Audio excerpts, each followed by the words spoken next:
Vamos lá então para outra grandeza, a viscosidade.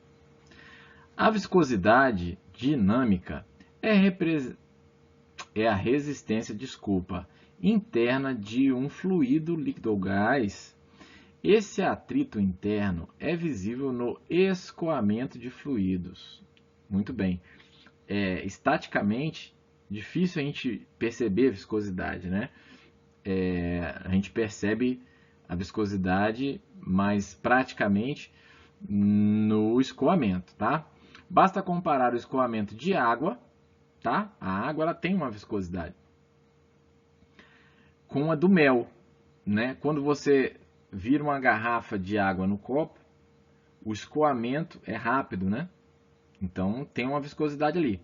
Quando você vira uma garrafa de mel, você demora a encher uma colher, né? Você enche mais rápido um copo d'água do que uma colher de mel, não é assim? Então a viscosidade do mel é maior do que a da água. A viscosidade, fisicamente, é a força que deve ser feita durante certo tempo para deslocar uma área unitária de um fluido, que é, traduzindo em miúdos, isso que eu falei. A viscosidade é a quantidade de tempo. Por exemplo, se eu pego 3 segundos despejando água, né, viro uma garrafa d'água em 3 segundos, eu vou ter uma quantidade de água que escoou. Eu pego uma garrafa de mel, como dá o exemplo aqui no texto, viro ela no mesmo ângulo por 3 segundos. Eu vou ter uma quantidade de mel. O mel vai ser menor porque a viscosidade dele é maior do que a da água. Como a viscosidade da água é menor, a quantidade de escoamento que eu vou ter vai ser maior, tá? Tá.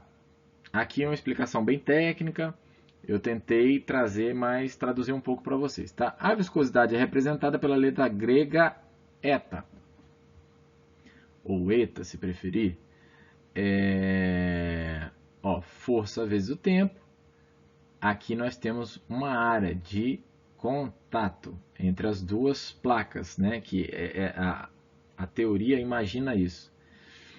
A viscosidade é o atrito entre dois folhetos imaginários. Olha só o que eu acabei de citar aqui. No líquido que se escoa. Tá?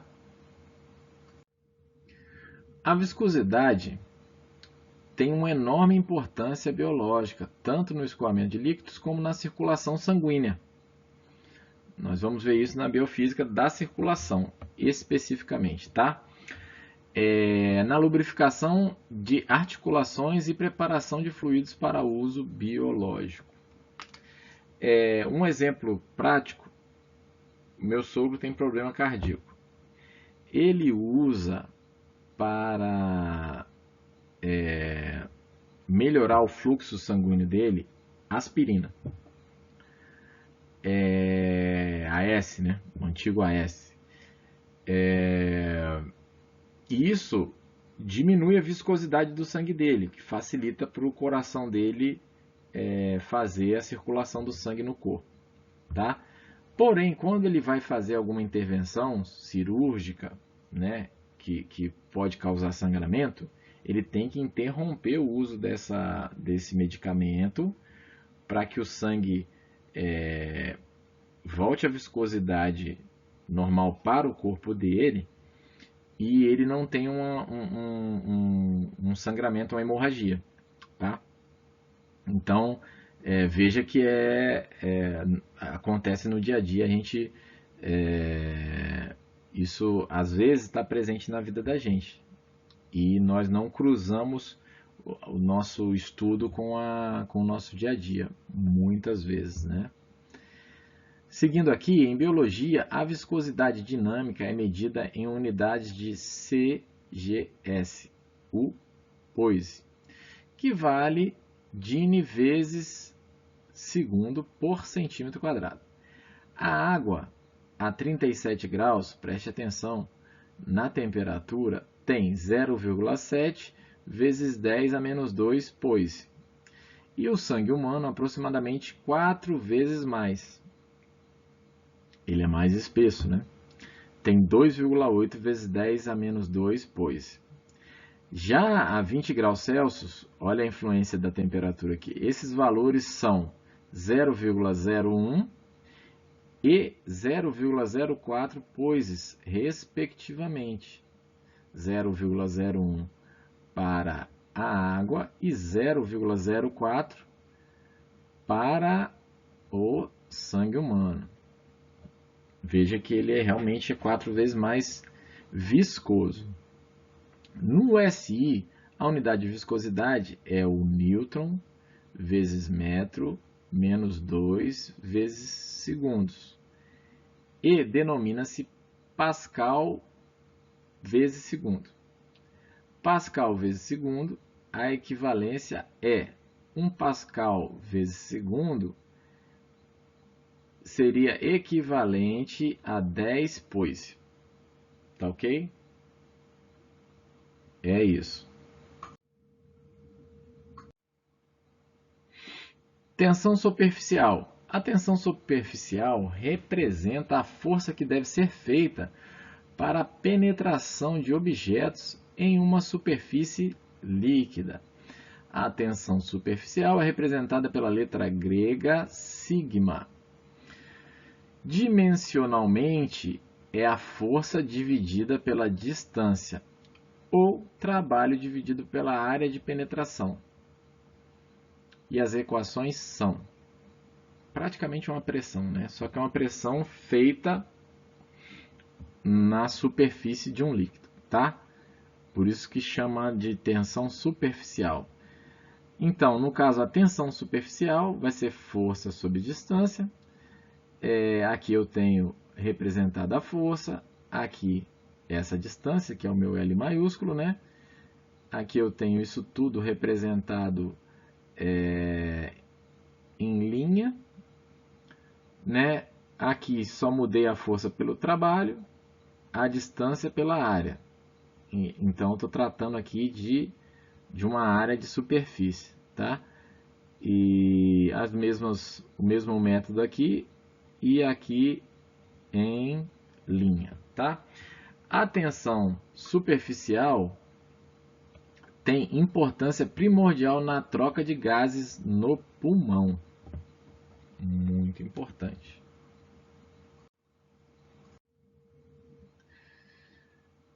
Temperatura. Temperatura é um dos parâmetros físicos de maior importância em biologia e deve ser bem diferenciado do calor. No segundo grau, acho que a gente já deu uma pincelada nisso, mas não custa relembrar. A temperatura é o que pode ser medido com termômetro, em termos práticos. Sempre que eu conseguir, eu vou tentar ser bem prático, trazer para nosso dia a dia, para a realidade, tá? A temperatura, o que pode ser medido é o grau de agitação das moléculas, é o que pode se medir com um termômetro. O calor já é o deslocamento dessa temperatura, tá? Vamos ler o que ele está falando para a gente aqui. A temperatura é uma medida de intensidade de energia térmica. O calor é medida a quantidade de energia térmica, tá? Mas entendam dessa forma que eu expliquei, que está já mais caminhado, tá? A trilha já está aberta. A dimensão da temperatura é com o ρ. Como se vê, o ρ é a representação direta de energia. Na prática, a temperatura, não colocaram aqui não? É ρ, né? O meu grego está meio desatualizado, mas eu acredito que isso é ρ. Na prática, a temperatura é medida em graus. Duas escalas são usadas. Na verdade, comumente nós conhecemos três, né? A centígrada, no segundo grau a gente estudou bastante isso, eu sei que vocês também. Fahrenheit e o Kelvin. Mas aqui esse texto está citando só duas, vamos nos ater a elas, né? A centígrada é a que nós usamos normalmente aqui no Brasil e na TV é muito disseminada, que tem o ponto zero na fusão do gelo, né? Quando a água vira gelo, eu tenho a gente diz que esse é o zero do Celsius. E quando a água entra em ebulição, eu tenho que é o 100 do Celsius, quando esse experimento é feito em uma atmosfera, tá? Já a outra escala, que é absoluta, a escala Kelvin, eu tenho o zero Kelvin, quando eu trago ele para o Celsius, eu sei que é menos 273,15 Celsius, tá? Já fazendo a relação aí. Elas são, portanto, relacionadas e simbolizadas como? Está aqui, eu estou já adiantando, mas está aqui embaixo. Eu tenho aqui que temperatura em Kelvin é temperatura em Celsius mais 273,5. Logo, eu sabendo que 0 Celsius é 273 Kelvin, eu sei fazer as conversões. Então, logo, 100 Celsius, 373 Kelvin. A quantidade de calor é medida em quilocalorias, mas essa unidade deve ser abandonada em favor do Joule. Aí já é uma discussão para cachorro grande. Nós vamos usar o sistema internacional, tá bom? O que será daqui para frente, só Deus pode nos... Agora, outra grandeza que nós vamos também estar trabalhando constantemente com ela é a frequência. Diversos fenômenos biológicos são repetitivos em função do tempo. Batimentos cardíacos, movimentos respiratórios, ondas elétricas cerebrais, e são medidos pela frequência, que é representada pela letra F minúsculo. Tá ok? A frequência é o número de eventos quaisquer num intervalo de tempo. Por isso, representa-se apenas como o inverso do tempo. A frequência é o número de eventos, está explicado aí, né? É o número de eventos que se repete dentro de um determinado tempo. Para que eu consiga identificar isso, primeiro eu tenho que identificar, como nós fazemos lá no segundo grau, o período. O período é o primeiro evento, tá? É o primeiro evento que aconteceu. Para saber a frequência, delimito um tempo padrão, divido quantas vezes aquele período se repetiu dentro daquele tempo, tá? Isso aí a gente chama de frequência, ok? Quando se diz que a frequência cardíaca, olha só, vamos trazer para tá trazendo um exemplo aqui mais prático, ó. É 80 por minuto. Eu quero dizer que num intervalo de 1 minuto eu tive 80 batimentos do coração. Que isso aí é uma pessoa praticamente em repouso. 80 batimentos está legal, né? Uma pessoa ali acordada, 80 batimentos, tá? É uma boa frequência para uma pessoa que está acordada e ativa, tá bom? 80 batimentos por minuto. Essa é a frequência cardíaca. A unidade de frequência é o Hertz, é o Hz. Na minha área isso é muito usado, tá? Frequência na elétrica é muito utilizado. Que corresponde a um evento por segundo, tá? O evento é o que eu falei, é a unidade. O evento é a unidade, né? Dentro daquela unidade, aquele período, aconteceu, por exemplo, uma senoide, como nós já vimos no segundo grau. Uma senoide, quando ela vai começar a se repetir, eu começo a contar a frequência, tá? Aí é o 1, tá bom? Tanto que ele faz uma observação aqui. Ao determinar a frequência, o início da contagem é a partir de 0, nunca de 1. Por quê? Por que isso?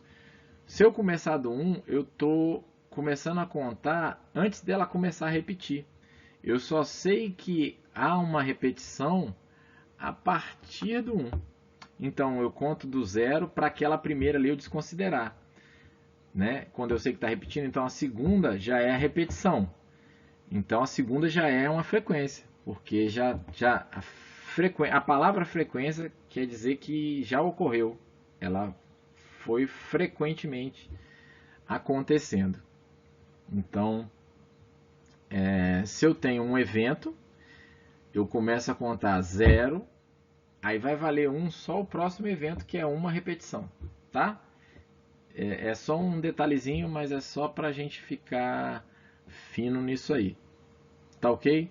Então, basicamente, são essas grandezas que nós vamos trabalhar. Eu tentei trazer de forma bem prática para a gente, assim, dentro do possível, dentro da área da biologia, que é o que pede nossa matéria.